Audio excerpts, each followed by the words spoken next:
Hi hello నమస్తే welcome to 89 news. నేను మీ Narasimhulu లింగగల్ల from Mahabub Nagar. ప్రజలారా, ప్రస్తుతం మనం మహబూబ్ నగర్ జిల్లాలోని తిమ్మాజిపేట మండలంలో ఉన్నాం. అయితే ఈ తిమ్మాజిపేట మండలంకి ఈరోజు రావడానికి కారణం ఏంటంటే, ఇక్కడ ఒక సుశక్తులైన బహుజన నాయకుడు ఉన్నారు. ఆయన గతంలో కూడా బహుజన్ సమాజ్ పార్టీలో పనిచేస్తూ అంబేద్కర్ పార్టీ పెడుతూ తమ సమాజ నిర్మాణం కోసం బహుజనులు భవిష్యత్తులోనైనా, ఇప్పుడు ప్రస్తుతం అధికారం రాకున్నా సరే కానీ భవిష్యత్తులోనైనా అధికారంలో తీసుకువచ్చే విధంగా నా వంతు కృషి చేస్తానని అప్పట్లో కూడా భోజనం ఏకం చేసే విధంగా ప్రయత్నం చేసి ప్రస్తుతం ఇప్పుడు మనం ఆయన దగ్గరనే ఉన్నాం. అయితే గతంలో ఆయన బహుజన్ సమాజ్ పార్టీ రాష్ట్ర ప్రధాన కార్యదర్శిగా అచంచలమైన పని నిర్మాణంలో భాగంగా ఆయన నిరంతరంగా పనిచేయడం జరిగింది. అది దాదాపు నేను కళ్ళతో చూడడం జరిగింది కూడా. ప్రస్తుతం బహుజన్ సమాజ్ పార్టీలో ఉన్న ఒకటవకలు కానీ, వాళ్ళ మధ్యలో సఖ్యత లేకపోవడం కానీ, అది ఏదేమైనా సరే కానీ పార్టీ నుంచి బయటకు వచ్చినారు. ప్రస్తుతం ఇప్పుడు కాంగ్రెస్ పార్టీ రాష్ట్ర నాయకులుగా కొనసాగుతున్నారు. ప్రస్తుతం ఇప్పుడు మనం మన దగ్గరనే ఉన్నాం. సమయం మనకి ఇచ్చినందుకు ఫస్ట్ అన్నకు కృతజ్ఞతలు తెలుస్తూ అన్నను ఒకసారి వెల్కమ్ చేద్దాం. అన్న నమస్తే. నమస్తే అన్న చెప్పండి. ముఖ్యంగా నరసింహ్ గారు మీకు ధన్యవాదాలు, మీ 89 కూడా ధన్యవాదాలు. 89 సబ్స్క్రైబ్ చేసుకోమని చెప్పి కూడా మనం చేస్తా ఉన్నా జేబీలతో. అలా ఇప్పుడు ప్రస్తుతానికి మీరు గతం నుంచి ఒకసారి ఇద్దాం. మనం గతంలో మీరు రాష్ట్ర కార్యవర్గంలో బహుజన్ సమాజ్ పార్టీలో వర్క్ చేసినప్పుడు మీ పని విధానం రాష్ట్ర వ్యాప్తంగా కానీ జిల్లాల వ్యాప్తంగా కానీ అందరికీ తెలుసు. అంటే మీరు రాష్ట్ర వ్యాప్తంగా పనిచేసి అంటే రాష్ట్ర కార్యవర్గం వాళ్ళు మీ మీద ఏమైనా అలిగేషన్ చేయడం జరిగిందా మీరు బయటికి రావడానికి? లేదంటే మీరు రాష్ట్ర అధ్యక్షుల హోదాలో ఉన్నారు అప్పట్లో కూడా, లేదా మీ మధ్య సఖ్యత వల్ల ఎందుకు బయటికి రావాల్సి వచ్చింది? బహుజన్ సమాజ్ పార్టీలో ముఖ్యంగా నాకు అనిపించిందే నేను చెప్పాలి. నేను ఒక కాంగ్రెస్ పార్టీలో పనిచేసి బహుజన్ సమాజ్ పార్టీలోకి పోవడం జరిగింది. అంటే నాకు రాజకీయ నేపథ్యమే ఉంది. చాలా మంది బహుజన్ సమాజ్ పార్టీలో నేను పోయినప్పుడు ఉన్నోళ్ళు కూడా ఒకసారి మేధో మదనం అని ఒక కార్యక్రమం చేశారు. ఆ రోజు అందరు కూర్చున్నారు, చాలా మంది బహుజన్ సమాజ్ పార్టీ నాయకులు. నేను రాష్ట్ర బీఎస్పీ రాష్ట్ర కార్యదర్శిగా ఉన్నప్పుడు అందరూ నేను అడగడం జరిగింది. నాకు అనుమానం వచ్చింది, అసలు రాజకీయ పార్టీ మనది, మీరు ఎవరెవరు ఏ రంగాల నుంచి వచ్చిండ్రు, రాజకీయ రంగం నుంచి ఎంతమంది వచ్చిందంటే ఒకరు కూడా చేయలేపలే. ఓకే, అందరూ ఎవరు వచ్చిందంటే ఎక్కడెక్కడ వచ్చినా మీరు చెప్పండి అంటే, ఒకరు నేను మాజీ నక్సలైట్ అని, నేను అంబేద్కర్ సంఘం నుంచి వచ్చినని, నేను ఎంఆర్పిఎస్ నుంచి వచ్చినని, నేను మాలమహాన నుంచి వచ్చినని, నేను ఉద్యోగంగా రిటైర్డ్ అయ్యి వచ్చినని ఇట్లా చెప్పిండ్రు. కానీ రాజకీయ నాయకులు రాలేదు. ఒక ఇబ్రాహిం శేఖర్ అనే వ్యక్తి నా పక్కలో ఉన్నాడు, ఆయన రాజకీయ నాయకుడు వచ్చిండు, నేను రాజకీయ నాయకుడు వచ్చాను. బెస్ట్ ఫ్రెండ్స్ కూడా ఆయన, మంచి స్నేహితులు కూడా. ఆయన రాజకీయ నాయకుడు, ఆయనకు రాజకీయ నేపథ్యం ఉంది, రాజకీయ నాయకుడు. అట్లాగా దాంట్లో నాకు ఏమనిపించిందంటే, అరే మనం రాజకీయాలు చేయాలనుకున్నప్పుడు రాజకీయానికి సంబంధించిన సైన్యం ఉండాలి. ఓకే, ఈ ఉద్యమాలు చేయాలనుకుంటే సామాజిక సైన్యం ఉండాలి. అట్లాగా ఒక కల్చరల్ మూవ్మెంట్ చేయాలంటే దానికి సంబంధించిన సైన్యం ఉండాలి. ఓకే, మనము ఈ రాష్ట్రాన్ని ఒక గొప్ప ఆశయం కొరకున్న ఈ బహుజన్ సమాజ్ పార్టీ అంబేద్కర్ సిద్ధాంతాన్ని ఈ దేశంలో నిలపాలని మాన్యశ్రీ కాంశీరామ్ గారు ఆయన జీవితాన్ని త్యాగం చేసిన పార్టీది. ఆయన ఏదైతే కోరుకున్నాడో అట్లా రాజకీయ పార్టీ ఉంటలేదనే బాధ కూడా అనిపించింది నాకు అప్పట్లో. దాన్ని గమనిస్తే ఆయన మాటలోనే నాకు గుర్తొచ్చింది. కొన్నిసార్లు కాంశీరామ్ గారు ఒక మాట అంటారు. ఆయన సమావేశంలో ఒకసారి మాట్లాడుతున్నప్పుడు, రాజకీయాల గురించి మాట్లాడుతున్నప్పుడు, ఆ బాంబ్సెప్ లో ఉన్న ఐఏఎస్లు ఐపీఎస్లు వాళ్ళు తర్వాత ఉద్యమకారులు ఆయన క్వశ్చన్ అడుగుతారు. ఏమని అడుగుతారంటే, కాంశీరామ్ గారు మేము మేధావులం, మేము ఐఏఎస్ ఐపీఎస్ చదివినాం, డాక్టర్ ఇంజనీర్లు చదివినాం, నువ్వు మా సజెషన్ తీసుకుంటలేవు, మమ్మల్ని ఏమనుకుంటున్నావు నువ్వు, అసలు మమ్మల్ని ఏమనుకుంటున్నావు నువ్వు అని అన్నాడు. మా సజెషన్ తీసుకోవాలి కదా, రాజకీయ నాయకులుగా రాజకీయాలలో మా సజెషన్ తీసుకోవాలంటే ఆయన ఏమన్నా అంటే, నేను అనుకున్న విషయం మీకు చెప్తే మీరు బాధపడతారట. ఏం కాదు మీరు చెప్పండి, మీరు మమ్మల్ని ఏమనుకుంటారో చెప్పండి అంటే, మీరు హుకుం కా గులాంలు. ఓకే, కాబట్టి ఎవరి హుకుం ఉంటే వాళ్ళ గులాంగిరి చేసే మనస్తత్వం మీకు ఉంటుంది, మీరు రాజకీయాలకు సజెస్ట్ చేసేంత శక్తి మీకు ఉండదు, కాబట్టి నేనేం తీసుకోను అని అంటారు. ఆయన అన్నదే, నేనేనది కాదు. అట్లాగే ఉద్యమకారులు అంటారు మాది తీసుకోవచ్చు కదంటే, మీరు కూడా బాధపడతారు ఇట్లా అంటారు. ఎందుకంటే మీరు నిరంతరం ఉద్యమం అంటే ఏంటంటే అడుక్కుతునే ఉద్యమం. మాకు హాస్టల్ కట్టియండి, మాకు పెన్షన్ ఇవ్వండి, మాకు మా పిల్లలకి మంచి చదువులు చెప్పండి, మా పిల్లలకు బట్టలు ఇవ్వండి అయ్యా అని అడుక్కునే బెగ్గింగ్ ఉద్యమం ఇది. అందుకొరకు బాబాసాహెబ్ అంబేద్కర్ ఒక మాట అంటాడు, ఇది క్లియర్ గా నేను ప్రేక్షకులు కూడా గమనించాలి. బాబాసాహెబ్ అంబేద్కర్ ఒక మాట అంటాడంటే, ఏమంటాడంటే, ఆయన క్లియర్ గా మనకు చాలా విషయాలు చెప్పిండు. నా సమాజం చాలా మూగ వాళ్ళలాగా నా సమాజం, కాబట్టి నేను ఏదైతే పరిశోధించినో నా జీవితాన్ని నా అర్పించి ఈ సమాజం కొరకు త్యాగం చేసి ఏదైతే పరిష్కార మార్గాలు కనుగొన్నానో అది నేను బుక్ లో రాసి పెడుతున్నా, చదువుకొని నాకు వారసులు పనిచేస్తారని అనుకుంటాడు. దాంట్లో భాగంగా ఆయన మాట అంటాడు, రాజ్యాధికార లక్ష్యము లేని ఏ ఉద్యమమైనా బానిస ఉద్యమమే అంటాడు. రాజ్యాధికార లక్ష్యము లేని ఏ ఉద్యమైనా బానిస ఉద్యమమే. మనము ఇప్పుడు మాల మహానాడని, ఎంఆర్పిఎస్ అని, లేకపోతే ఏ ఉద్యమాలు చేసినా మనం ఏమడుగుతున్నాం? మళ్ళీ అధికారంలో అడుగుతాం, అంతే కదా. అవునా కదా? ఏదో ఒకటి సమస్య పరిష్కారం కావాలని అడుగుతాం. కానీ ఆ అధికారమే మాకు కావాలని అడగలేదు కదా. అది ఒక్కటే మైనస్ అవుతున్నారు. అదే అంబేద్కరిజం. అధికారం మాకు కావాలనేదే అంబేద్కర్. ఓకే. అంబేద్కరిజం ఏంటి? ఇజం అంబేద్కరిజం ఏంటి? మేము అడుక్కోవడం కాదు, మిమ్మల్ని అధికారంలో కూర్చోబెట్టాలి, మేము అడుక్కోవాలి, ఇది కాదు. మేము అధికారంలో భాగస్వామ్యం అడగడమే అంబేద్కర్. అసలు అధికారంలో భాగస్వామ్యం ఎందుకు మరి? అంబేద్కర్ అంటాడు అధికారంలో భాగస్వామ్యం మీకు ఎందుకంటే, అధికారంలో భాగస్వామ్యం ఎందుకంటే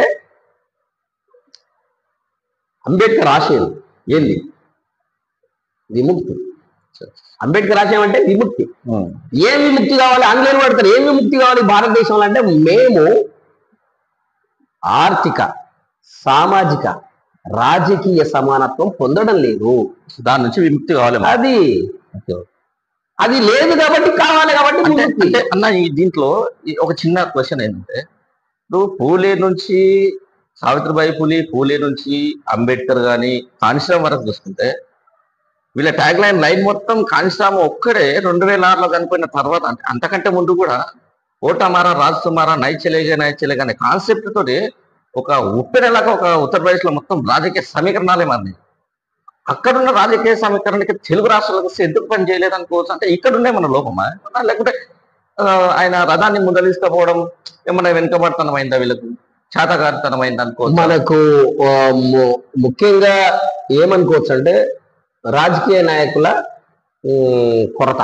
ఓకే. రాజకీయ నాయకుల కొరత స్పష్టంగా అనిపిస్తుంది, క్లియర్ గా అనిపిస్తుంది. ఆయన ఏది చెప్పిండో అది చేయలేకపోయింది. ఇక్కడ ఎందుకు చేయలేకపోయారంటే, రాజకీయ నాయకులు లేకపోవడం ద్వారా వాళ్ళు అర్థం చేసుకోలేకపోయాడు. ఆయన క్లియర్ గా మనకు హిస్టరీలో ఆయనే రాస్తాడు, తెలుగుదేశం పార్టీతో పొత్తు పెట్టుకొని 70 సీట్లు అడుగుదాము, ఎన్ని సీట్లు ఇస్తాను తీసుకుందాము, మీరు అసెంబ్లీకి పోటీ చేయడానికి రెడీగా అని చెప్పిపోతే అనౌన్స్మెంట్ ఇస్తారు. అవును, వద్దన్నారు కదా. అంటే ఆయన పొత్తులు పెట్టి, మనము పొత్తులలో భాగంగా మనము బేరసారాలనే శక్తి వస్తుంది మన సమాజానికి, అట్లా మనం అధికారానికి మెల్లమెల్లగా పోవచ్చు అనే కదా. అది విన్నారు ఎవడనే వినలేదు. అట్లాగే ఆ రాజకీయ నాయకుల కొరత వల్లే తెలుగు రాష్ట్రాల్లో బహుజన రాజకీయ నాయకుల కొరత వల్ల అంటే అప్పట్లో కూడా కాన్షిరామ్ మూవ్మెంట్ ఉనికిపుచ్చుకున్న కత్తి పద్మారావు లాంటి వాళ్ళు కూడా కొంతవరకు ట్రై చేసినారు బహుజనవాదం పైన. అంటే అక్కడ ఉన్న రాజకీయ నాయకులు వాళ్ళని అనుకోదొక్కే ఒక ప్రయత్నం ఏమో చేసినా, ఎందుకంటే మన కళ్ళకు కనిపిస్తుంది తెలుగు రాష్ట్రాలు అసలు బహుజనవాదం పైన అసలు ఇంతవరకు అధికారం లేకపోగా 2-3 సీట్లు కూడా గెలవలేకపోయింది ఇప్పటి వరకు. నేను అదే అంటున్నా కదా. ఇప్పుడు ఏమంటున్నా అంటే, ఈ కత్తి పద్మారావు, బొజ్జా తారకము తర్వాత చాలా మంది వచ్చిన వాళ్ళందరూ కూడా ఉద్యమ నాయకులు. వీళ్ళంతా అంతే, వీళ్ళు ఉద్యమ నాయకులు. అంతెందుకు, మన గద్దర్ గారు హాస్పిటల్లో ఉండి వెన్నులో అది ఏది బుల్లెట్లు ఉన్నప్పుడు, అప్పుడు గద్దర్ గారు నిమ్స్ హాస్పిటల్లో ఉంటే కాన్షీరామ్ గారు వెళ్ళిండు కదా. వెళ్ళి ఆయన అడిగిండు, ఆయనకు ఆర్థికంగా సహాయం చేసి, గద్దర్ గారు చెప్పిన విషయం. అవును, ఆర్థికంగా సాయం చేసిన తర్వాత గద్దర్ ఏం చేయాలనుకుంటున్నావు అని అడిగితే, లేదు సార్, నేను మళ్ళీ ఆ నక్సలిజం పంతాలోనే నేను పని చేయాలనుకుంటున్నట్టే ఆయన ఒక మాట అంటాడు. ఏమన్నాడంటే, మీరు ప్రజాస్వామ్యయుతమైన బ్యాలెట్నే ఉపయోగించుకొని రాజ్యానికి రానుండు, ప్రజాస్వామ్యయుతంగా స్వేచ్ఛగా ఉపయోగించుకునే అవకాశం ఉన్న బ్యాలెట్ ను ఉపయోగించుకునే రాజ్యాధికారం రానుండు, నిషేధించిన బుల్లెట్ తో ఎప్పుడు వస్తారయ్యా? నిషేధించిన బుల్లెట్ తో ఎట్లా వస్తావు నువ్వు?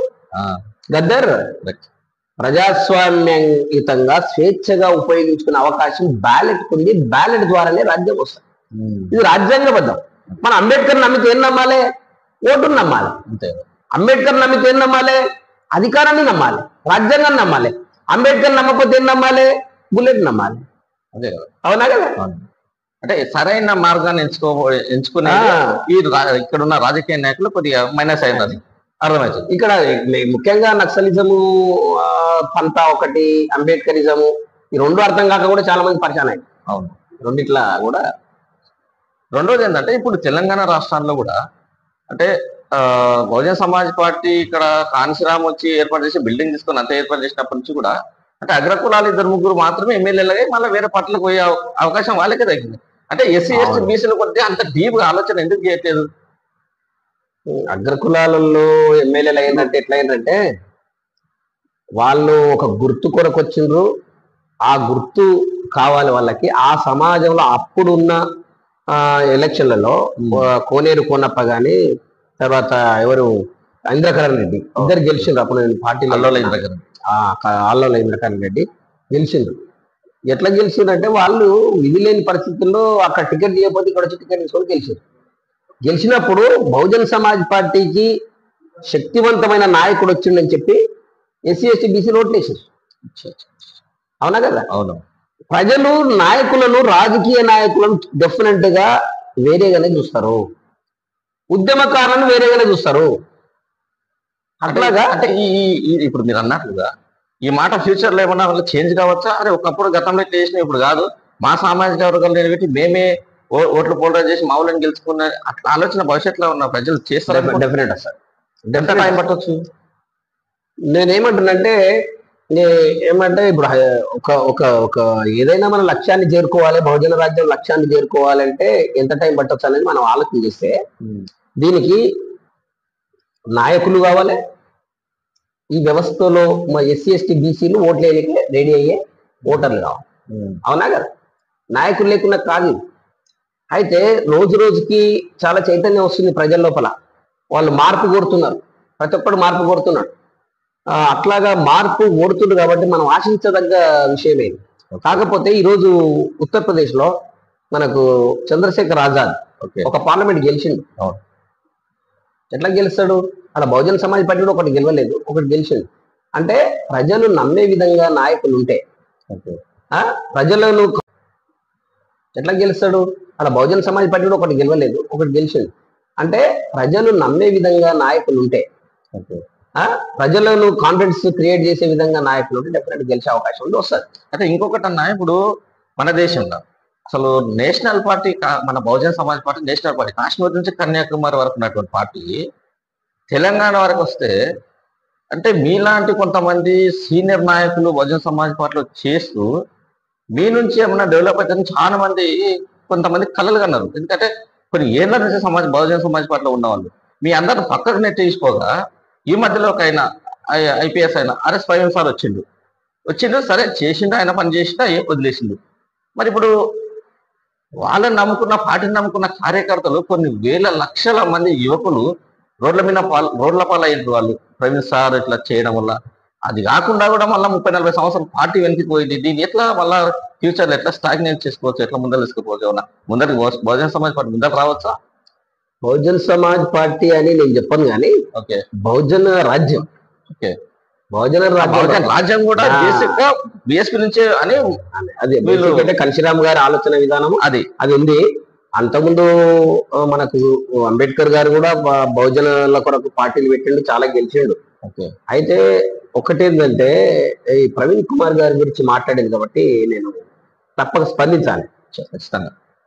నేను ముందు నుంచి అనుకున్న ఏంటంటే ఆయన పార్టీలో చేరక ముందు కూడా, రిజైన్ చేయక ముందు కూడా ఒకసారి కలిసినాం. ఆయన జోష్ లో ఉన్నాడు కానీ హోష్ లో రాలేదు బీఎస్పీలో. నేను అనుకున్నా జోష్ లో చేసిండు. సార్ ఎక్కడ దిగినా ప్రవీణ్ సెలబ్రిటీ హోదా అంటే ఎట్లా వస్తుంది అంటే, ఒక సినిమా హీరో వస్తే విజిల్స్ చేయడము, ఆయన కూడా రుక్కడం, ఆయన చూడాలనుకోవడము, ఆయనతో మాట్లాడాలనుకోవడం కదా, తాత్కాలికమైనది. అది గుంపులుగా వస్తారు. అది అట్లాగా ప్రవీణ్ కుమార్ ఐపీఎస్ ఆ గురుకుల పాఠశాలలో పనిచేసే వరకల్లా ఆయనకి ఏమైందంటే మంచి విద్య అందించడము, బాగా ప్రచారం కావడం ద్వారా ఆ పిల్లల తల్లిదండ్రులు, ఆ పిల్లలు అక్కడ నుంచి ఆయన కొన్ని ఆ విద్యకు సంబంధించిన గుట్టలు అవి ఇవి ఎక్కియడం, అది చేయడం ద్వారా ఆయన క్రేజీ ఒక సెలబ్రిటీ అయిపోయాడు. సెలబ్రిటీ అయినప్పుడు ఆయన వెంబడి చూద్దాం, ప్రవీణ్ సార్ చూద్దాము, ప్రవీణ్ సార్ మాటలు విన్నాము, ప్రవీణ్ సార్ మీటింగ్ లో పోదాము, ప్రవీణ్ సార్ వెంబడి ఐపీఎస్ కదా ఎట్లాగో ఒక హై లెవెల్. ఆ టైంలో ఆయన సెలబ్రిటీ హోదా వచ్చేసరికి ఆయన జోష్లోకి వెళ్ళిపోయాడు. ఓసి తప్పిండు. ఓడిపోయింది ఓడి అందుకొరకే కంచరాం సంపడ్డాడు. ఓకే. జోష్ సే కామ్ కుచ్ భీ నహీ హోతా హోష్ సే హోతా అంటాడు. హోష్ సే కర్నా. అట్లాగే జోష్లోకి వెళ్ళిపోయి ఆయన ఏం చేసిందంటే ఇదంతా ఒకసారి ఇంత ఈ పిల్లలంతా ఉన్నారు వీళ్ళంతా ఉన్నారు వీళ్ళను మనం బహుజన్ సమాజ్ పార్టీలో చేరి మనం అధికారానికి రావచ్చు అనే ఉద్దేశంతో చేరిపోయి ఒకటేసారి పోటీ చేసిండు కదా ఆయన. ఒకటేసారి ఒక్కసారికి ఆగిపోయాడు. అది అంటే మీలాంటి చెప్పకుండా కానీ మామూలుగా సామాన్య కార్యకర్తలు కూడా సమాజం పైన కొంచెం అవగాహన ఉన్న వాళ్ళు కూడా ఏం గమనించారంటే ఒకప్పుడు కేసీఆర్ వదిలిన బాణమే ప్రవహించారు. ఆయన పంపించి టీఆర్ఎస్ కు ఉన్నటువంటి నిరుద్యోగమైన వ్యతిరేక ఓట్లు చీల్చడమే మళ్ళీ అధికారంలోకి టీఆర్ఎస్ తీసుకురావడానికి కేసీఆర్ వదిలిన బాణమే ప్రవహించాలని కొంతమంది అలిగేషన్. అది నిజమంటారా? నేను ఇంకా ఇలా అంటే వాళ్ళ అభిప్రాయం కావచ్చు. నేను మాత్రం ప్రవీణ్ కుమార్ గారిని అంత ఉపయోగించుకుంటాడు కేసీఆర్ అని నేను అనుకోలేదు. నేను ఏమనుకుంటున్నానంటే ప్రవీణ్ కుమార్ గారు అనవసరంగా బిఎస్పీలకు వచ్చి చాలా మంది పిల్లలు ఆశ పెట్టుకునేటట్టు చేసింది. ఓకే. చేసి సడన్ గా వాళ్ళ ఆశలు అడియాసం చేసి దాదాపు 1,00,000 మంది అని ఉంటారేమో అనుకుంటా స్టూడెంట్స్ అని అదే ఇదని పాపం వాళ్ళంతా హర్ట్ అయిపోయారు. కంప్లీట్ హర్ట్ అయిపోయారు. అది కూడా ఎక్కడ పోయాడు కంప్లీట్ ఎవడైతే దొరకు వ్యతిరేకంగా మాట్లాడిన ఆయనే మళ్ళీ దాంట్లో పోయాడు. అట్లా చేసిండు ఆయన. నిజంగా నేను నా ఉద్దేశంలో ఆయన ఏం చేసేది అంటే ఆయన విద్యా వ్యవస్థను చక్కగా నడిపిండు. ఆయన ముందు ఆర్ఎస్ ప్రవీణ్ కుమార్ గురుకుల పాఠశాల పెడితే దాన్ని జైలు అవుతుంది ప్రైవేట్ గా పెడితే శ్రీ చైతన్య లాగా నారాయణ లాగా. అట్లా ఆయన విద్యా వ్యవస్థతో దళితులను బీసీలను బాగు చేస్తూ రాజకీయమైన స్టెప్ ఫ్యూచర్ లో కూడా కొంచెం అవకాశం ఉండే. ఆయన సడన్ గా ఇదేదో అయిపోతుంది బిఎస్పీలోకి వస్తే నన్ను ఓట్లేసి గెలిపిస్తారనుకోని అట్లా ఫెయిల్ అయ్యింది. ఆడ ఎక్కడ పోటీ చేసింది కదా అక్కడ కూడా ఏది మన మునుగోడు బయలుదేరి పోటీ చేసింది కదా వేరే వాళ్ళని చేపించింది కదా అక్కడ కూడా పోటీ చేసింది పార్టీ.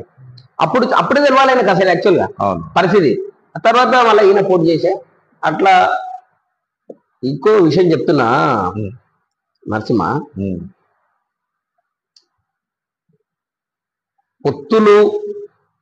పొత్తులతో ప్రారంభమైంది కన్సీరామ్ గారు స్టార్ట్ చేసిన. అవునా? తర్వాత సొంతంగా నిలదొక్కున్నారు. తెలంగాణలో కూడా పొత్తులు బైరసారాలతోనే రాజకీయాలు నడపాలి. టీఆర్ఎస్ కూడా అట్లే వచ్చింది కదా. చిన్నగా ఎదిగేటప్పుడు ఎవరిదో ఒకటి చేయి పట్టుకున్నాం. ఆ తర్వాత మనకు శక్తి వచ్చిన తర్వాత మనం సొంతంగా నడుస్తాం. రాజకీయ పార్టీ నిలదొక్కుంటారు. అట్లా కాలేదు. అంత రాజకీయ అవగాహన లేక జరిగింది. ఇంకా అది అయిపోయింది. కానీ మొత్తం పైన అయితే ఈ దేశంలో ఉన్నటువంటి ఎస్సీ బీసీలను వాస్తవానికి అధికారాన్ని రాకుండా తీసుకురాకపోవడానికి రీజన్ ఏంటంటే ఈ దేశంలో కుల వ్యవస్థ. మీకు తెలుసు, మీరు ఎన్నో మీటింగ్లలో నేను విన్నా కూడా ప్రేక్షక పాత్ర పోసేసి విన్నా. అయితే ఇప్పుడు ప్రజెంట్ గా కులం పోవాలంటే పొలిటికల్ పవర్ ఎంతైనా అవసరం ఉంది. ఆ పొలిటికల్ పవర్ రావాలంటే మనకు ఈ దేశంలో ఉన్నటువంటి 55% ఉన్నటువంటి బీసీలు మన దగ్గర ఎట్లా కోఆర్డినేషన్ చేసుకోవాలి వాళ్ళని? అదేమన్నా కాన్సరం ఏమన్నా ఫార్ములా ఏమన్నా ఉందా? మనము ఎక్కడ నిజంగా కూడా బహుజన రాజ్యం ఎక్కడ వస్తలేదు, ఎందుకు దానికి డిఫెక్ట్స్ అయితే ఉన్నాయి కాబట్టి ఓడిపోతున్నాం కదా. నాకు అంటే మనము ఆలోచించాల్సింది ఏంటంటే కన్షీరామ్ గారు కానీ అంబేద్కర్ గారు కానీ ఆలోచించిందంటే క్లియర్ గా కన్షీరామ్ గారు ఏమంటారంటే మేమెంత మందిమో మాకంత వాటా అంటారు కదా. ఈ సిద్ధాంతం మీదనే మనకు న్యాయం జరగాలని. ఆ మేమంత మందిమో మాకంత వాటా అని అనుకున్నప్పుడు బహుజన్ సమాజ్ పార్టీ అంటే ఎవరి వాటా వాళ్ళు తీసుకునే పార్టీ. ఓకే. బహుజన రాజ్యం అంటే కూడా అంతే. రేపు ఇంకో పార్టీ కూడా బహుజన సిద్ధాంతంతో పెడితే కూడా ఎవరి వాటా వాళ్ళకి రావాలనేది సిద్ధాంతం దాని పార్టీ వాళ్ళు తీసుకునే పార్టీ. ఓకే. బహుజన రాజ్యం అంటే కూడా అంతే. రేపు ఇంకో పార్టీ కూడా బహుజన సిద్ధాంతంతో పెడితే కూడా ఎవరి వాటా వాళ్ళకి రావాలనేది సిద్ధాంతం దాని పార్టీ. కానీ దళితులమే మొత్తం ఉంటామో బహుజన సమాజ్ పార్టీ అని చెప్తామంటే ఎవరినే ఉంటారు. ఓకే. ఇప్పుడు నేను ఇంకో క్వశ్చన్ కూడా నాకు వచ్చింది. ఎప్పుడు ముఖ్యమంత్రి అభ్యర్థి అయినా మాయావతి గారే ఉంటాంటారు. అవునా కదా? వేరేలా ఇవ్వాలి ఛాన్స్ అయితే. బహుజన్ సమాజ్ పార్టీ అంటే మేమెంత మందిమో మాకంత వాటా. అవునా కదా? ఇక కాంగ్రెస్ పార్టీ అంటే ఒకరే ఒక కులం ఉన్నట్లు, టిఆర్ఎస్ అంటే వెలుమొల్లే ఉన్నట్లు, ఇంకా బీజేపీ అంటే మాది వాళ్ళు ఈ తేడా ఉంది. అవునా? మనకు కనిపించదు. కానీ బహుజన సమాజ్ పార్టీ అంటే ఎవరి వాటా ప్రకారంగా వాళ్ళ అధ్యక్షులు ఉండాలి, ఎవరి వాటా ప్రకారంగా వాళ్ళకు రాజకీయ పదవులు ఉండాలి, ఎవరి వాటా ప్రకారంగా వాళ్ళు అధికారంలో కూడా ఉండాలి. అవునా కదా? అది జరగనప్పుడు బహుజనవాదం కాదు కదా. అది మనం పేరు పెట్టుకోవచ్చు, కానీ అట్లా కాదు. కాబట్టి రేపు బహుజన వాదం, బహుజన రాజ్యం రావాలంటే కూడా తప్పకుండా ఈ ఫార్ములా అవసరం. ఓకే, అంటే నా భాగస్వామ్యం ఉందని సాకలు అనుకోవాలి, మంగళలు అనుకోవాలి, కమరులు, కుమరులు, బొయ్యలు, బెస్తళ్ళు, గౌన్లు. ఇప్పుడు మీరు అన్నట్లు బహుజన సమాజ్ పార్టీ అంటే ఎవరు పాటించారో వాళ్ళకే అది అన్నట్టు. ఇప్పుడు వీళ్ళు కూడా అది పాటించకుండా ఎస్ఎల్ఏ మాత్రమే, అంటే దీన్ని బట్టి చూస్తే వాళ్ళు కూడా ఆధిపత్యం చేస్తున్నట్లుగా తప్పదు. అది జరిగింది, అంతే కదా? అది జరిగింది 100%. మరి ఎట్లా దాని నుంచి బయటకి? అందుకే కాన్ఫిడెన్స్ క్రియేట్ చేయలేకపోయినా బీసీలకు.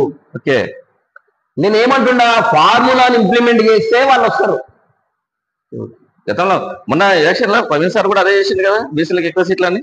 నేనేమంటున్నా, సీట్లు నేనేదో ఎలక్షన్ లో సీట్లు ఇవ్వడం కాదు, వాటా గురించి మాట్లాడుతున్నా. వాటా గురించి సీట్లు ఇవ్వడం కాదు, సీట్లు ఇస్తాం మనం. ఆ పార్టీ ఏం పార్టీ ముద్ర పడ్డది అంటే బహుజన సమాజ్ పార్టీ, దళిత సమాజ్ పార్టీగా అందరు. మన పార్టీ పేరేమో బహుజన సమాజ్ పార్టీ పెట్టినాం, కానీ ఆ పార్టీని చూసే రకం ఎట్లుంది, సమాజం అంతా ఏం చూస్తుంది, దళిత సమాజ్ పార్టీ అని చూస్తుంది. దళితులకి పార్టీ అని చెప్తారు, ఎవడు ఏడిపోయినా మీ పార్టీ కదా అంటారు దళితులు పోతే. బీసీలు కూడా అంటారు, కానీ బీసీలు మన పార్టీ అంటలేదు. అంటే మనము వాళ్ళు ఓన్ చేసుకోలేకపోతారు ఇప్పుడు కూడా. అందుకని మనం కూడా ఏం చేయాలంటే ఈ దళిత సమాజ్ పార్టీ లాగా చేస్తున్నాం బహుజన సమాజ్ పార్టీ, కాబట్టి బహుజన రాజ్యానికి కొరకు బహుజన సమాజ్ పార్టీ అని చేయాలి. ఓకే ఓకే, అట్లా చేస్తేనే వస్తారు. ఇంకొకటి రెండోది ఏంటంటే, ఇప్పుడు 2006లో ఎప్పుడైతే కాంచనం చనిపోయిండో చాలా మంది అనడం వల్ల ఇది నా సొంత వ్యాకరణం కాదు. కాకపోతే ఏంటంటే 2006లో కాంచనం ఎప్పుడైతే చనిపోయిండో అప్పుడే బహుజనవాదం కూడా చనిపోయింది. దానికి మీరు ఇచ్చే సందేశం ఏమన్నా? వాదము ఎప్పుడు కూడా చచ్చిపోదు. ఓకే, అది మనము ఒక వాదం అనేది ప్రతి ఒక్కరికి వాళ్ళ కులాన్ని బట్టి ఆ వాదం ఉన్నట్లే. కులం ఉందంటే వాదం ఉన్నట్లే.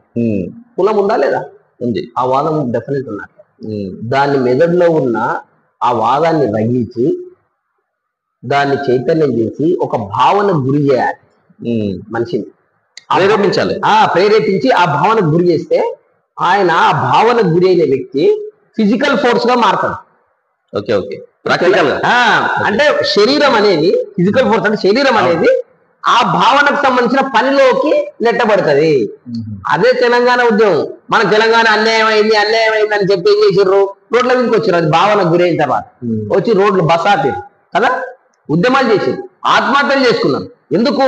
ఒక భావన, మెదడులో ఉన్న భావన, అంతకుముందు తెలంగాణ భావన ఉన్నది కానీ దాన్ని రగిలించలేకపోయినరు. అట్లాగే బహుజనవాదాన్ని రగిల్చి మేము స్పీచ్లు ఇస్తుంటాం. బహుజనవాదం గురించి ఇచ్చినప్పుడు ఏమంటాం, ఎందుకు ఇస్తాం? ఆ మెదడులో ఉన్న బహుజనవాదాన్ని దాన్ని రగిల్చి దాన్ని భావన గురి చేసి ఆ భావన గురి అయినోడు ఫిజికల్ ఫోర్స్ గా మారితే పని అవుతుందని, బహుజన రాజ్యం వస్తుందని. ఇది ఈ సిద్ధాంతం ప్రకారంగానే మనం ఎప్పుడే కానీ ఫస్ట్ మెదడుకు ఎక్కిస్తాం. ఏదే కానీ ఆయన భావన గురి చేస్తాం.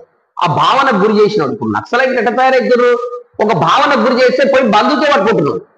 అవునా కదా? అంటే ఒక భావన గురి అయ్యింది, ఇది అన్యాయమైన సమాజం, ఇట్లయితేనే మారుతుంది అనే భావన గురి అయ్యింది కాబట్టి అట్లా బహుజన రాజ్యం యొక్క భావన గురి చేసే మూమెంట్ రావాలి. తెలంగాణ మూమెంట్ ఎట్లా వచ్చింది? తెలంగాణ కావాలంటే ఆ మూమెంట్ ఎట్లా వస్తే ప్రజలంతా మూవ్ అయ్యిందో అట్లాగా బహుజనులు కూడా మూవ్ కావాలి. అది మూమెంట్ గా మారితే ఆ మూమెంట్ లో భాగంగా బహుజన రాజ్యాధికారానికి బీసీలు సహకరిస్తారు. ఎట్లా వాళ్ళని ఎట్లా సహకరించడానికి మీ దగ్గర ఏమన్నా ఫార్ములా కానీ ఏమన్నా వాళ్ళని ఎట్లా? డెఫినెట్. ఇప్పుడు మనం అన్నాం కదా అసలు ఏమైందంటే వాళ్ళు సహకరిస్తలేరు అంటే వాళ్ళు ఏం ఆలోచనతో ఉన్నారు మన మీద అనేది మనం ఆలోచించాలి. ఈ దళితులే లీడ్ చేస్తారు, దళితులే మాదనుకుంటారు పార్టీ. అసలు మా వాటా ప్రకారంగా మాకు పదవులు రావు, మా వాటా ప్రకారంగా మేము పనిచేసే అది లేదు అనేది ఈ కుల వ్యవస్థని చాలా డివిజన్ చేసింది. మన డివిజన్ అయిపోయింది. దాన్ని మనం ఒప్పియాలంటే నేను అందుకొరకే చాలా సార్లు స్పీచ్లో మాట్లాడేటప్పుడు ఓసారి మాట్లాడినా, అయ్యా నేను బహుజన సమాజ్ పార్టీకి బహుజనులకి చెప్పేది ఏంటంటే, నేను దళితుల్ని, మీరు ఓట్లు వేసినా వేయకపోయినా నా వాటా నాకు వస్తుంది. రిజర్వేషన్ ప్రకారంగా దళితులకు వస్తుంది, అంతే కదా? వస్తుంది. కానీ ఆ దళితులకు వచ్చే వాటా సరిపోయింది, మాకొద్దు. మీ కొరకే, మీ వాటా కొరకు ఇప్పించడానికే మేము దళితులము బహుజన్ సమాజ్ పార్టీ ద్వారా మీకు మీ వాటా మీకు ఇప్పేయడానికి మేము వచ్చినాము. మీరు కొన్ని సంవత్సరాలుగా మీరు అగ్రవర్ణాలను భుజాల మీద ఎత్తుకొని అధికారానికి పంపిస్తున్నారు. మీరు వాళ్ళని కిందేసి రాండి, మేము మా భుజాల మీద దళితుల భుజాల మీద ఎత్తుకొని మిమ్మల్ని అధికారానికి పంపిస్తామనే సందేశం ఇచ్చినాం. బీసీలను మేము పంపిస్తాం. ఎందుకు బీసీలను పంపిస్తాం అంటున్నాం? శాఖలను పంపించాలంటే 20% మేము సపోర్ట్ చేస్తాం. మంగళలను పంపించాలంటే మేము సపోర్ట్ చేస్తాం. సాకలి, మంగళి, కమ్మరి, కుమ్మరి, బోయ, వెసయాల ఇలాంటి చిన్న చిన్న కులాలన్నీ అధికారానికి పోవాలనే ఆశతోనే బహుజన్ సమాజ్ పార్టీ పెట్టినాం. కానీ బహుజన్ సమాజ్ పార్టీ దళితుల కొరకే పెడితే మాకు ఎట్లాగో రిజర్వేషన్ ఉంది. అవునా కదా? ఎందుకు మేము అది కూడా కోరుకుంటాం, మీకు రావాలని ఎందుకు కోరుకుంటాం? సమానత్వం అనే సిద్ధాంతం కొరకు పనిచేస్తున్నాం కాబట్టి విముక్తి రావాలంటే మీరు కూడా అధికారంగా రావాలి. మీ వాట మీకు రావాలి. ఇప్పుడు మీరు అన్నట్లు ఇది మంచి ఫార్ములా. మంచి ఫార్ములా అంటే కానిస్టామ్ చెప్పిన ఆలోచన విధానం నుంచి మీరు మాట్లాడుతారు, అది ఓకే, 100% అందరూ ఒప్పుకునేది. మరి ఇదే ఫార్ములా ఉత్తరప్రదేశ్లో 4 సార్లు బెంజీ మాయావతి గారు ముఖ్యమంత్రి అయినప్పుడు, రెండోసారి ముఖ్యమంత్రి అయి మూడోసారి వేరే వాళ్ళు ఎందుకు నేను ఏమంటే ఆమె జాతీయ నాయకురాలు, రెండోసారి ముఖ్యమంత్రి అయినాక మూడోసారి కూడా వేరే బీసీ క్యాండిడేట్ ఎందుకు ఇవ్వలేకపోతే అంటే ఫార్ములా తప్పు పట్టింది. ఫార్ములా ఇంప్లిమెంట్ చేయలేదు. ఒక నిమిషం, నేనేమంటే అది అధికారం చేశాక నేను ఉండాలి, మా జాతీయ చేయాలని ఆమెనే అన్నప్పుడు మిగతా చిన్న రాష్ట్రాల అక్కడ ఉన్న బహుజన సమాజ్ పార్టీ ఏం కావాలి? ఎట్లా అయిపోయింది కదా. నేనైతే అట్లే అనుకుంటున్నా. ఇప్పుడు ఆమెనే నేనేమన్నా అంటే అన్న క్లారిటీ ఏంటంటే అదే నేనేమంటే ఆమె జాతీయ నాయకురాలు, రెండోసారి ముఖ్యమంత్రి అయినాక మూడోసారి కూడా వేరే బీసీ క్యాండిడేట్ ఎందుకు ఇవ్వలేకపోతే అంటే ఫార్ములా తప్పు పట్టింది. ఫార్ములా ఇంప్లిమెంట్ చేయలేదు. ఒక నిమిషం, నేనేమంటే అది అధికారం చేశాక నేను ఉండాలి, మా జాతీయ చేయాలని ఆమెనే అన్నప్పుడు మిగతా చిన్న రాష్ట్రాల అక్కడ ఉన్న బహుజన సమాజ్ పార్టీ ఏం కావాలి? ఎట్లా అయిపోయింది కదా. నేనైతే అట్లే అనుకుంటున్నా. ఇప్పుడు ఆమెనే నేనేమన్నా అంటే అన్న క్లారిటీ ఏంటంటే మాయావతి మేడమే జాతీయ లీడరు, ముఖ్యమంత్రి అని మా బీసీలకి వేస్తున్నారు, మేము ఎట్లా రావాలి మీ దగ్గర? ఇంకా దూరం కావచ్చు కదా. డిఫరెంట్ అదే ఇది అనుకుంటున్నాను నేను. అదే ఆమె 4 సార్లు ముఖ్యమంత్రి అయినప్పుడు మరి బీసీలకు ఇవ్వాలి, 4 ఇట్లా 3 సార్లు వాళ్ళు మళ్ళీ ఇవ్వాలి. లాస్ట్ సార్ అని ఇవ్వాలి, కనీసం లాస్ట్ సారైనా ఇవ్వాలి, కానీ ఇవ్వలేదు. అయితే వీళ్ళు బహుజన సమాజ్ పార్టీ అంటారు, వీళ్ళు అగ్రవర్ణాల లాగానే వీళ్ళే ముఖ్యమంత్రి ఉంటారు అనే కాడికి వచ్చినందుకు మొత్తం కూలిపోయిందని అనుకుంటున్నాను. ఓకే, మాయావతి గారి గురించి తెలిసినందుకు ఒక ప్రస్తావన చిన్నదే. బహుజన సమాజ్ పార్టీ కాకుండా బ్రాహ్మణ్ సమాజ్ పార్టీ అని ఒక వినికిడి అయితే వస్తుంది ఈ మధ్యలో. ఎందుకంటే యూపీలో బీజేపీ వాళ్ళకి సరెండర్ అయింది, ఏదో ఒక దాంట్లో రైడింగ్ జరుగుతుందని ఒక ఏదో కుంభకోణం అయితే చిన్నది ఉంది. అది పర్టికులర్ అయితే నాకైతే తెలియదు. వినికిడి అయితే అది నిజమంటారా? వాళ్ళకి సరెండర్ అయిందంటారా బీజేపీ వాళ్ళకు, బ్రాహ్మణులకు? ఆమె సరెండర్ అయిందో కాలేదో ఇంకా అంత పెద్ద విమర్శ ఆమెను చేయలేను నేను. కానీ నేను ఏమనుకుంటున్నా అంటే ఏదైతే ఫార్ములా ప్రకారంగా ఇంప్లిమెంట్ పార్టీ నడిపించకపోవడం ద్వారా బీసీ దూరం అయింది కదా. ఒకవేళ ఆ ఫార్ములానే కరెక్ట్ ఇంప్లిమెంట్ అయితే కన్సిరామ్ షాప్ ఉన్నప్పుడు గెలుస్తుంది, ఉన్నప్పుడు ఇంకోటి పోతుంది. అవునా కదా? కన్సిరామ్ షాప్ ఇంప్లిమెంట్ చేసి ఒకటి గెలిచింది, మళ్ళీ ఏమున్నప్పుడు ఎందుకు ఓడిపోయిందని ఇంప్లిమెంట్ కాలేదని అదే డిఫెక్ట్ ఉంటుంది. మిగతావన్నీ నేను అంత నమ్మను. చివరిగా ఇప్పుడు మీరు బహుజన సమాజ్ పార్టీ నుంచి వచ్చి కాంగ్రెస్ రాష్ట్ర నాయకులు ఉన్నారు. ఇప్పుడు మీరు అనుకున్నట్లు కనీసం మీకు ఇంతో అంత బహుజనవాదం ఇప్పటి కూడా ఉంది. కాంగ్రెస్ పార్టీలో ఇంకా 10 ఏళ్ళు ఉన్నా కూడా అంబేద్కరిజం, బహుజనవాదం ఉంటుంది. కాంగ్రెస్ పార్టీలో ఏమన్నా మనకు దళితులకు కానీ బీసీలకు కానీ ఈ రెడ్ల రాజకీయంలో ఖచ్చితంగా న్యాయం జరుగుతుందని మీరు పార్టీలోకి వచ్చారా, లేదంటే ఏదో ఒక పార్టీ ఉండాలని వచ్చారా? నేను ఒక విషయం చెప్పనా క్లియర్ గా? చెప్పండి. కాంగ్రెస్ ఇంతకుముందుకు మీరే అన్నారు కాంగ్రెస్ అంటే రెడ్ల పార్టీ అని. ఆ రెడ్ల పార్టీలో మీరు వచ్చారంటే కనీసం ఎస్సీలకు బీసీలకు న్యాయం జరుగుతారని మీరు మనస్ఫూర్తి అనుకుంటున్నారా? జరుగుతుంది క్లారిటీ. ఇప్పుడు కాంగ్రెస్ పార్టీలో ఏం జరుగుతుందో అది జరుగుతుంది. నేను కొత్తగా ఆశించిన జరుగుతుందో జరగదు. ఒకటి నాకు నిన్న మొన్న రీసెంట్ గా రాహుల్ గాంధీ విషయంలో నాకు చాలా మంచిగా అనిపించింది. రాహుల్ గాంధీ 2-3 విషయాలు మాట్లాడాడు. ఏం మాట్లాడిందంటే కాంగ్రెస్ పార్టీలకు రాకముందు మాట్లాడాడు, నేను సిపిఎం వాళ్ళతో బిఎల్ఎఫ్ లో కలిసి పనిచేసిన, BLF Bahujan left front. Rahul Gandhi ఏం మాట్లాడిందంటే ఏదైతే ఈ దేశంలో ఉన్న బహుజనులకి వాళ్ళకి రావాల్సిన వాట వాళ్ళకి వస్తలేదనే మాట మాట్లాడుతున్నారు. మీరు కూడా విన్నారు. కేంద్ర ప్రభుత్వంలో 90 మంది ఐఏఎస్లు ఉంటే 90 మంది ఐఏఎస్లు ఐపీఎస్లు ఉంటాయి, కేంద్ర ప్రభుత్వంలో ఉమ్, ముగ్గురే ఎందుకు ఓబీసీలు ఉండరని అడిగిండు ఆయన మోడీని. ఉమ్, ఓకే. 90 మంది 87 మంది అగ్రవర్ణాలు ఎట్లుంటారని అడిగిండు. ఉమ్, అలాంటి మూమెంట్ నేనేం ఆశించానంటే గుడ్డి కన్నా మెల్లమెల్ల అన్నట్లు. yes, అవును, ఇప్పుడు అది వస్తుందో రాదో కానీ ఈ మెల్ల కన్నా బాగుంటది కదా. అవును, అవునా కదా. ఇది కొంచెం కాంగ్రెస్ పార్టీ ఫ్లెక్సిబుల్ ఉంటుంది ఉమ్, ఉమ్, కదా. కాంగ్రెస్ పార్టీ స్వతంత్రం ఎక్కువ ఉంటుంది కదా. yes, అట్లాగా పనిచేయచ్చు. ఇక మరీ దాన్ని అట్లా లేకుండా బహుజన వాదంతో ఉన్నా నేను ఉమ్, కాంగ్రెస్ పార్టీలో పనిచేసే అవకాశం ఉంటుంది. ఓకే. అంత నువ్వు ఎట్లా బహుజనవాది నువ్వు అట్లా ఉండొద్దు అని ఏమన్నారు. ఏమన్నారు? మనం కానీ ఇంకోటి రెండోది ఏంటంటే ఇప్పుడు మొన్న లోక్సభ ఎలక్షన్ లో కానీ ఎన్డీఏ కూటమి ఇండియా కూటమికి వాళ్ళు 400 సీట్లకు పక్క వస్తాను వాళ్ళు మోడీ అన్నా కానీ కాంగ్రెస్ పార్టీ పుంజుకున్నది గతంలో కంటే ఇప్పటికైతే పుంజుకున్నది చాలా మంది. రెండోది ఏంటంటే సరైన కొంతమందికి కొన్ని రాష్ట్రాల్లో సరైన నాయకులు కొంచెం సరైన పద్ధతులు సెలక్షన్ చేయకపోవడం వల్ల కాంగ్రెస్ కొద్దిగా మైనస్ అని అంటారు. అది నిజమంటారా? వేరే వేరే రాష్ట్రాల్లో కానీ కర్ణాటకలో కానీ కొన్ని రాష్ట్రాల్లో ఇప్పుడు మనకు లాస్ అయింది కర్ణాటక, తెలంగాణ, ఆంధ్ర అని ఒకటి రాస్తున్నారు పేపర్లో. కాంగ్రెస్ పార్టీకి ఇక్కడ ఈ ప్రాంతంలో హిందుత్వం అనేది కొత్తగా పరిచయం అయినట్లు కొడుతుంది. అందుకు ప్రజలు కూడా మార్పును కోరుకున్నారు. ప్రతిసారి మార్పే కోరుకుంటారు. ఇదో కథ అయిపోయింది. మొన్న కాంగ్రెస్ చేసినాం, అంతకుముందు టీఆర్ఎస్ చేసినాం, మొన్న కాంగ్రెస్ చేసినాం. ఇప్పుడు ఎందుకు గతంలో కూడా బీజేపీ 4 వచ్చింది, ఇప్పుడు ఏకంగా 8 వచ్చింది. అంటే మార్పు అయితే కళ్ళగా హిందుత్వ ఎజెండా మీద వచ్చింది ఇక్కడ.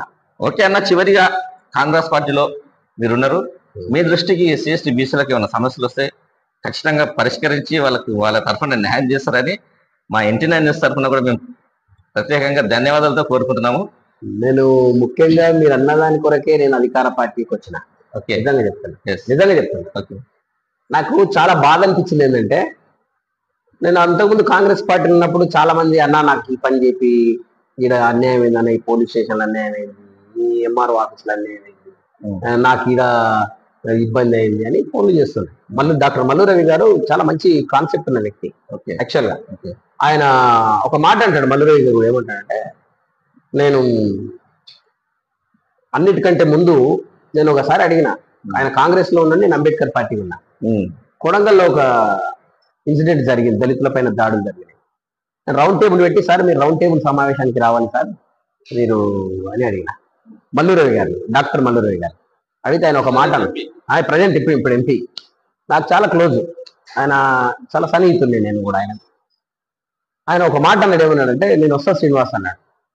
రండి సార్ మళ్ళీ ఏమన్నా మీ పార్టీ ఏమన్నా అంటదేమంటే ఒక మాట అన్నాడు ఆయన, నేను కాంగ్రెస్ పార్టీ కంటే ముందు నేను దళితుల్ని అని. నేను అన్నిటికంటే ముందు ఏంది, నేను దళితుల్ని శ్రీనివాస్. ఆ అస్తిత్వం కొరకు నేను నాకు డెఫినెట్ గా పోరాటం చేయాలని ఉంటుంది, కాకపోతే నా పరిధిని బట్టి నేను చేస్తాను. అట్లాగా నేను కాంగ్రెస్ పార్టీలో కూడా ఎందుకు జాయిన్ కావడం జరిగింది, ఇంత బహుజనవాదం ఖర్గే సమక్షంలో జాయిన్ అయినా. ఆయన కూడా చెప్పిన ఖర్గే గారికి, నేను అంబేద్కర్ పార్టీ నుంచి వచ్చిన సార్ ఇట్లా అయింది అని చెప్తే ఆయన భుజం తట్టి చెప్పిండు, ఏం కాదు పని చేయి, అందులో 100% చేయొచ్చు బహుజనవాదానికి, కానీ దీంట్లో కొద్దిగానే చేసుకోవచ్చు అని చెప్పి కదా. అంటే కొద్దిగానే చేయొచ్చు కదా. ఇప్పుడు ఈ రోజు నాకు ఒక తృప్తి ఏముందంటే, కాంగ్రెస్ పార్టీలో అధికారం వచ్చింది, నాకు ఎవరైనా మన వాళ్ళు చాలా మంది ఫోన్లు చేస్తుంటారు, నాకు అంటే ఫోన్ చేస్తున్నాం, పోలీస్ స్టేషన్లకు కానీ, RDOలకు కానీ, ఎవరికి వివిధ డిపార్ట్మెంట్లకు కానీ, గురుకుల పాఠశాలకు కానీ ఫోన్ చేస్తున్నాం. ఫోన్ చేసి పని తీసుకుంటున్నాం, పని అవుతుంది. మరి ఇంత పుట్టిన పని అవుతుంది కదా దీంట్లో. అందుకే నేను కాంగ్రెస్ పార్టీ మరీ ఏం చేయకుండా అయిపోతాను, పని అవుతుంది. మరి ఇంత పుట్టిన పని అవుతుంది కదా దీంట్లో. అందుకే నేను కాంగ్రెస్ పార్టీ మరీ ఏం చేయకుండా అయిపోతానేమో అనే ఉద్దేశంతో కాంగ్రెస్ పార్టీ. చివరిగా మన రాష్ట్ర ముఖ్యమంత్రి రేవంత్ రెడ్డి గారికి ఒక్క మాట ఏం చెప్తారు? 1 సెకండ్ ఒకటే మాటలు ఆయన గురించి ఏం చెప్తారు? ఇంతకుముందు ముఖ్యమంత్రి కంటే ఇది పెద్ద మార్పు కనిపిస్తుంది, పెద్ద మార్పు. రేవంత్ రెడ్డి గారి గురించి కూడా నేను మాట్లాడాలి. ఆయన రెడ్డి అయినంత మాత్రాన నేను అన్ని వ్యతిరేకించాలని లేదు, నేను అట్లా కూడా వ్యతిరేకించను. రేవంత్ రెడ్డి గారు 2-3 పాలసీలు తీసుకున్నప్పుడు ఆయన కొంత ఆలోచన చేసి తీసుకుంటున్నాడు. ఆయన తగ్గింది ఎంపీకి, ముఖ్యమంత్రి అనే పదవి కాకుండా ముఖ్యమంత్రి అనే బాధ్యత అని అన్నాడు. బాధ్యతగా స్వీకరించడం వేరు, అధికారాన్ని స్వీకరించడం వేరు. అయితే ఈయన సొంతం ఇంట్లో ఉండడం, అవునా కదా, ఆ ప్రగతి భవన్ నేను పోను అనేది అనడం కూడా, అంటే ఒక హోదాను అనుభవిస్తానే కాకుండా ఒక బాధ్యతను స్వీకరిస్తున్నానే తరహాలో రేవంత్ రెడ్డి మాట్లాడి నాకు చాలా నచ్చింది. ఓకేనా, థ్యాంక్ యూ. మీరు అన్నట్టు రేవంత్ రెడ్డి గారి పాలనలో మంచి అందరికీ అన్ని వర్గాలకు అభివృద్ధి చేయాలని మీకు మనస్ఫూర్తిగా కోరుకుంటున్నాను. మిత్రుల ప్రజెంట్గా ఇప్పుడు చిన్న ఏం చెప్తున్నాడంటే, గతంలో నేను బహుజన సమాజ్ పార్టీలో ఉన్న ఇప్పుడు కాంగ్రెస్ పార్టీ రాష్ట్ర నాయకులు కొనసాగుతున్నా. నేను ఏ పార్టీలో ఉన్నా కానీ నా గుండెలో ఉన్న అంబేద్కర్ బహుజనుల కోసం నా పని మొత్తం నేను నిరంతరం అంతరాష్ట్రీయ వాళ్ళకు మేలు చేశాను క్రమంలో నేను ముందు ఉంటాను హిమా వ్యక్తం చేశాను. This is the information reporting from nursing cameraman Srinivas. Thank you.